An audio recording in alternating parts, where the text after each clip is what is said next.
আমাদের দ্বিতীয় বিবাহ বার্ষিকীতে আমার বউ আমাকে এমন একটা গিফট দিল যা পেয়ে আমি কিছুক্ষণের জন্য ভাষা হারিয়ে ফেলেছিলাম।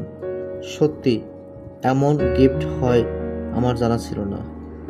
আমার বউ আমাকে বেস্ট হাজব্যান্ড অ্যাওয়ার্ড দেয়, যেখানে লেখা ছিল, dear husband, you are my faithfulness with which I can close my eyes and pass the rest of my life.